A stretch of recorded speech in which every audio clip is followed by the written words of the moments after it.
بسم اللہ الرحمن الرحیم۔ السلام علیکم ورحمۃ اللہ وبرکاتہ۔ الصلاۃ والسلام علیک یا سیدی یا رسول اللہ وعلی آلک واصحابک یا سیدی یا حبیب اللہ۔ ناظرین، آج کا ہمارا موضوع سلطان العارفین برہان الواصلین حضرت سخی سلطان باہو رحمۃ اللہ علیہ کی ولادت بارے ہے۔ تو آئیے چلتے ہیں اپنے موضوع کی جانب۔ اللہ رب العالمین نے اپنے حبیب حضرت محمد مصطفیٰ صلی اللہ علیہ وآلہ وسلم کو خاتم المرسلین کا مقام عطا فرما کر آپ صلی اللہ علیہ وآلہ وسلم پر نبوت کا سلسلہ ختم فرما دیا۔ ذات باری تعالیٰ اپنے حبیب صلی اللہ علیہ وآلہ وسلم کے فیض و برکات کا سلسلہ تا قیامت جاری رکھنے کے لیے اپنے محبوب صلی اللہ علیہ وآلہ وسلم کی امت میں سے جس کو چاہتی ہے اپنی رحمت سے خاص بنا دیتی ہے۔ اس طرح رب العالمین یہ بھی فرماتے ہیں کہ ہم جس کے چاہتے ہیں درجے بلند کر دیتے ہیں۔ اس فرمان سے اللہ تعالیٰ ایک جانب تو ساری کائنات کو اپنی مرضی اور خواہش کے مطابق چلانے کے اختیار کو بیان فرما رہا ہے، اور دوسری جانب ہمیں یہ بھی سمجھا رہا ہے کہ محض کسی کے مادی وسائل یا طاقت کی بنا پر اس کو اعلیٰ و عرفہ مقام یا قرب الہی میسر نہیں آ سکتا۔ جس کو اللہ تعالیٰ اپنے قرب، اپنے حبیب صلی اللہ علیہ وآلہ وسلم کا قرب اور اعلیٰ مقام عطا فرما دے، اس سے کوئی غیر طاقت وہ مقام چھین ہی نہیں سکتا۔ اس فرمان الہی میں ایک پہلو یہ بھی شامل ہے کہ کسی کو خاص بنانے یا کسی کے درجات بلند کرنے کے لیے اونچ نیچ، ذات پات یا عمر کی کوئی پابندی نہ ہے۔ رب العالمین جس کو چاہے اور جس عمر میں چاہے اسے اعلیٰ و عرفہ مقام سے نواز دیتا ہے اور اس کے درجات بلند فرما دیتا ہے۔ ذات باری تعالیٰ نے حضرت عیسیٰ علیہ السلام کو پیدائشی طور پر ہی اپنا نبی مقرر فرما دیا۔ ذات باری تعالیٰ ہر چیز پر قادر ہے۔ رب کائنات اپنے حبیب صلی اللہ علیہ وآلہ وسلم کی امت میں سے جس کو چاہے پیدائشی طور پر اپنا ولی بنا لیتا ہے۔ حضرت سلطان باہو رحمۃ اللہ علیہ کا شمار بھی اللہ تعالیٰ کے خاص بندوں میں ہوتا ہے۔ آپ رحمۃ اللہ علیہ کو ذات باری تعالیٰ نے پیدائشی طور پر ولایت کے خاص مقام و مرتبہ سے نوازا۔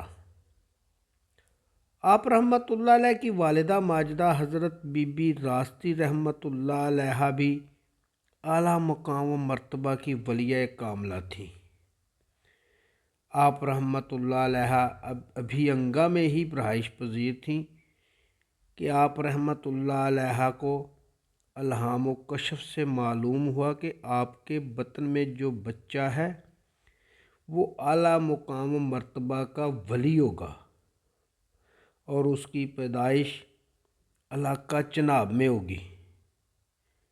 چنانچہ جب حضرت بازید محمد رحمۃ اللہ علیہ اور حضرت بی بی راستی رحمۃ اللہ علیہ نے شور کوٹ کو اپنا مستقل مسکن بنا لیا تو حضرت سلطان باہو رحمۃ اللہ علیہ کی ولادت باسعادت ہوئی۔ حضرت سلطان باہو رحمۃ اللہ علیہ کا اس دنیا میں ظہور 1039 ہجری بمطابق 1629 عیسوی میں ہوا۔ آپ کی پیدائش کا مہینہ عام طور پر شعبان المعظم شمار کیا جاتا ہے۔ اس ضمن میں روایت مشہور ہے کہ آپ شیر خارگی میں ہی رمضان المبارک کے ایام میں والدہ کا دودھ بھی نہیں پیتے تھے۔ مناقب سلطانی میں تحریر ہے کہ حضرت سلطان العارفین مادرزاد ولی اللہ ہیں۔ آپ رحمۃ اللہ علیہ کو ازلی فیض حاصل تھا اور نور محمدی صلی اللہ علیہ وآلہ وسلم سے آپ رحمۃ اللہ علیہ کی پرورش ہوئی۔ جناب غوث الثقلین رحمۃ اللہ علیہ کی طرح آپ رحمۃ اللہ علیہ بھی ماہ رمضان میں دن کے وقت ماں کا دودھ نہیں پیتے تھے۔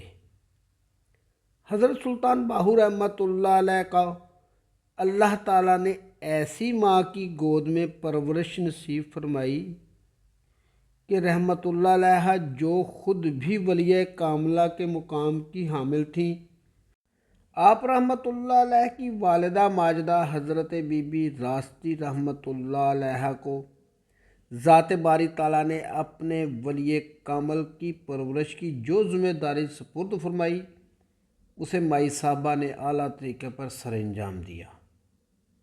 نتیجتاً ایک پیدائشی ولی کامل کا اسم مبارک نہ صرف زندہ ہے بلکہ آپ رحمۃ اللہ علیہ کو سلطان الفقراء کے مقام پر برا جمان ہونے کا اعزاز بھی حاصل ہے۔ اسی بنا پر آپ رحمۃ اللہ علیہ اپنی والدہ ماجدہ کے بارے میں اپنی کتاب محق الفقراء میں فرماتے ہیں، رحمت و غفران بود بر راستی، راستی از راستی آراستی۔ حضرت سلطان باہو رحمۃ اللہ علیہ کی ولادت باسعادت شورکوٹ میں ہوئی۔ آپ رحمۃ اللہ علیہ نے اپنے سکونت کے لیے بھی شورکوٹ کو منتخب فرمایا۔ شورکوٹ کے پرانا قلعہ اب وہ قلعہ بڑے بھیڑ میں ہی گم ہو گیا کہ قرب و جوار میں آپ رحمۃ اللہ علیہ کی رہائش پذیر رہے۔ اسی علاقہ میں آپ کے والدین کا دربار شریف، جسے دربار مائی باپ کہا جاتا ہے، موجود ہے۔ آپ رحمۃ اللہ علیہ نے اپنی سکونت کے بارے میں رسالہ روئی شریف میں یوں فرماتے ہیں، سر اسرار ذات باہو فنا فی ہو، فقیر باہو عرف آوان، ساکن قرب و جوار قلعہ شور۔ ناظرین، امید ہے کہ آپ کو آج کی ویڈیو پسند آئی ہوگی۔ آئندہ ملیں گے انشاءاللہ ایک نئے موضوع کے ساتھ۔ اس وقت تک اپنا خیال رکھیے گا۔ اپنے میزبان خالد قمر کو اجازت دیجیے۔ اللہ حافظ۔